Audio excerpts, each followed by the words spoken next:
le Seigneur en a apporté l'explication. Il a révélé ce qu'il en est réellement au sujet du salut.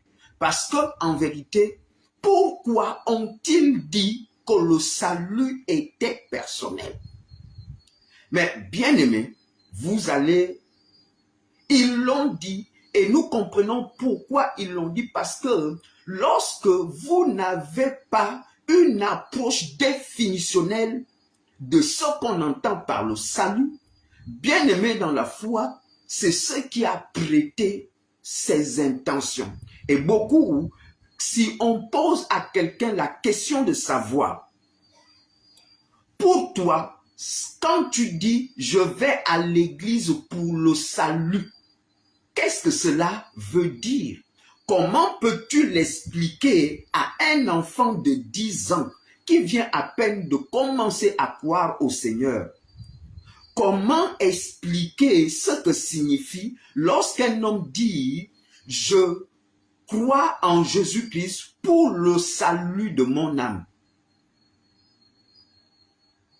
Qu'est-ce que cela veut dire? Bien-aimés dans la foi, mais vous allez comprendre. Lorsqu'ils ont insisté et ils ont semé cela comme étant une vérité au milieu du peuple depuis près de 14 siècles, l'Église catholique, en vérité, n'avait pas la compréhension pure et simple de certaines notions.